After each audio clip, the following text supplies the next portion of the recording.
नमस्कार मेरे प्यारे विद्यार्थियों, आपको आज मैं एक ऐसी बात बताने वाला हूं जो कोई नहीं बताएगा। सब कहते हैं कि 2 मिनट में संज्ञा पहचानिए। अरे भाई 2 मिनट क्यों, उससे आसान है, उससे आसान। तो सबसे पहले आप ये जानिए कि संज्ञा क्यों आई। भाई साहब क्यों आई संज्ञा, अगर आपसे पूछा जाए, अगर आपको भी नहीं पता तो इसके जैसे आप सिर पर हाथ रख दो कि क्यों आई आखिरकार, तो आप जानिएगा संज्ञा केवल नाम के लिए आई है। किसके लिए भैया? संज्ञा केवल नाम के लिए आई है। अगर न संज्ञा आई होती ना नाम होता, तो इसलिए कहते हैं संज्ञा है तो नाम है, नाम है तो संज्ञा है। भाई साहब किसी व्यक्ति वस्तु या स्थान के नाम को हम संज्ञा कहते हैं। भाई इसका नाम हिमालय है, किस लिए? क्योंकि संज्ञा है। तो आइए मैं बताता हूं संज्ञा की परिभाषा। किसी व्यक्ति या वस्तु या स्थान के नाम को हम क्या कहते हैं? संज्ञा कहते हैं। कोई भी व्यक्ति है, कोई भी वस्तु है, कोई भी स्थान है, उसका नाम है, इसलिए कहते हैं नाम है तो संज्ञा है, संज्ञा है तो नाम है। संज्ञा की मैं भेद की बात करूं तो संज्ञा के भेद मुख्य रूप से 3 होते हैं: व्यक्तिवाचक, जातिवाचक और भाववाचक। कुल भेद कितने होते हैं? 5 होते हैं: व्यक्तिवाचक, जातिवाचक, समूहवाचक, द्रव्यवाचक और भाववाचक। जातिवाचक के 2 भेद होते हैं, समूहवाचक और द्रव्यवाचक, इसलिए मैंने 3 लगाए हैं। तो कुल संज्ञा के 5 भेद होते हैं। आइए आज मैं बताता हूं कि संज्ञा के भेद कैसे जाने। तो भैया संज्ञा के 3 भेद होते हैं मुख्य रूप से: व्यक्तिवाचक, जातिवाचक, भाववाचक। व्यक्तिवाचक संज्ञा जिस शब्द से केवल एक व्यक्ति विशेष का बोध हो, केवल एक व्यक्ति विशेष का बोध होगा उसे व्यक्तिवाचक। जिस शब्द से किसी व्यक्ति या वस्तु की संपूर्ण जाति का बोध होगा उसे हम जातिवाचक कहते हैं भैया। जैसे राम कहने से राम का बोध, लेकिन लड़का कहने से संपूर्ण लड़कों का बोध। नदी कहने से संपूर्ण नदियों का बोध, लेकिन गंगा कहने से केवल एक नदी का बोध।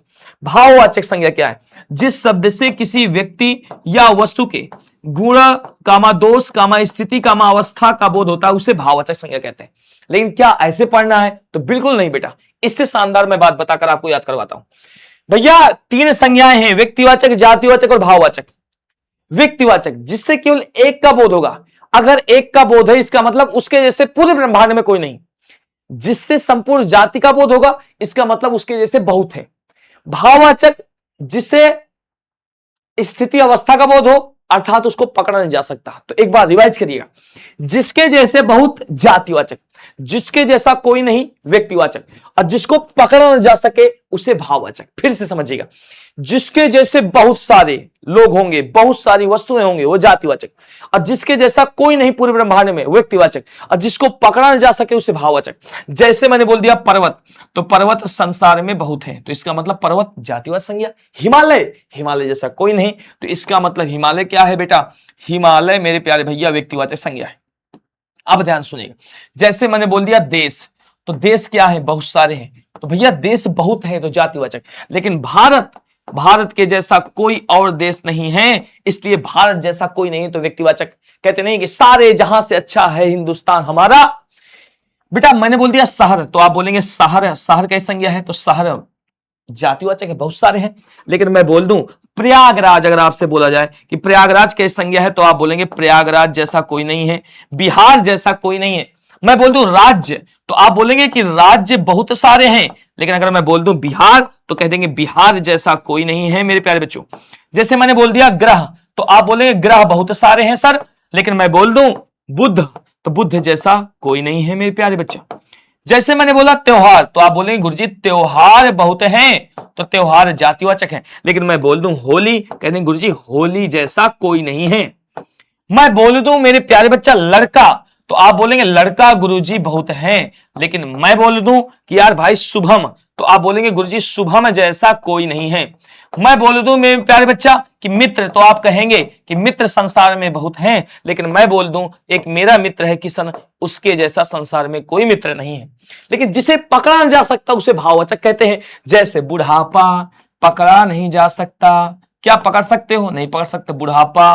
मोटापा क्या पकड़ सकते हो? नहीं पकड़ सकते हो, पकड़ सकते हो। मैंने बोल दिया मित्रता क्या पकड़ी जा सकती है? नहीं पकड़ी जा सकती है।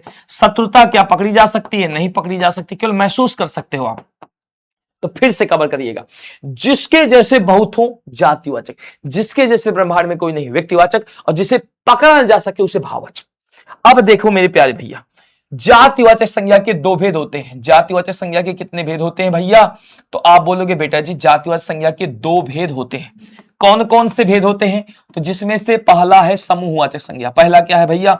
समूहवाचक संज्ञा। पहला क्या है? समूहवाचक संज्ञा। और दूसरी संज्ञा कौन सी है? तो मेरे प्यारे भैया दूसरी संज्ञा है द्रव्यवाचक संज्ञा। दूसरी संज्ञा कौन सी है? तो दूसरी संज्ञा द्रव्यवाचक संज्ञा है। कैसे आप पहचानोगे? आपने कहा समूह किसका होता है? समूह जब भी बनेगा तो अपना एक उद्देश्य होगा, बिना उद्देश्य के समूह का निर्माण नहीं होगा। द्रव्यवाचक, अगर कोई द्रव्य है, कोई वस्तु है, द्रव्य है, तो वह निराकार है, अर्थात उसका कोई आकार नहीं होगा। ये ट्रिक है।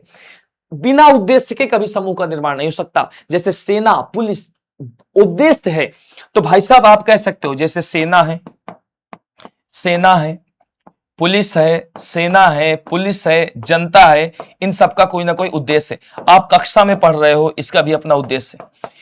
द्रव्यवाचक संज्ञा क्या है? जिसका कोई आकार नहीं। जैसे पानी, पानी है, तेल है, दूध है। पानी है, तेल है, दूध है, घी है, इनका कोई आकार नहीं है। विद्यार्थी मजा आया ना? सीख गए हो? आइए एक बार विस्तार से तुरंत देखिए, 2 मिनट में सिखा दिया। व्यक्तिवाचक संज्ञा, जिस शब्द से केवल एक व्यक्ति विशेष का बोध हो उसे व्यक्तिवाचक संज्ञा कहते हैं। ट्रिक क्या है? जिसके जैसा ब्रह्मांड में कोई नहीं। जैसे राम, सूर्य, सीता, गंगा, हिमालय। भैया श्री रामचरितमानस जैसे कोई पुस्तक नहीं है, सूर्य जैसा कोई नहीं, राम के जैसा कोई नहीं है, हिमालय के जैसा कोई नहीं, तो जिसके जैसे ब्रह्मांड में कोई नहीं उसे व्यक्तिवाचक संज्ञा कहते हैं। जातिवाचक संज्ञा, जिस शब्द से एक ही प्रकार के संपूर्ण जाति का बोध हो, एक ही प्रकार के संपूर्ण व्यक्तियों एवं वस्तुओं का बोध हो, जिसके जैसे बहुत हो। ये ट्रिक है, जिसके जैसे बहुत, जैसे लड़का जैसे बहुत, लड़की जैसे बहुत, नदी जैसे बहुत, शहर जैसे बहुत, देश जैसे बहुत, हाथी जैसे बहुत, गाय जैसे बहुत, घोड़ा जैसे बहुत। समूहवाचक संज्ञा, जिस शब्द से एक ही प्रकार के व्यक्तियों वस्तुओं के समूह का बोध हो। समूहवाचक संज्ञा वही जिसका अपना क्या हो? उद्देश्य हो। बिना उद्देश्य के कभी भी समूह का निर्माण नहीं होगा। जैसे पुलिस, सेना, कक्षा, झुंड, गिरोह, पंक्ति, पार्टी, दल, बाजार, मेला, घौंद। घौंद क्या है? केले का गुच्छा।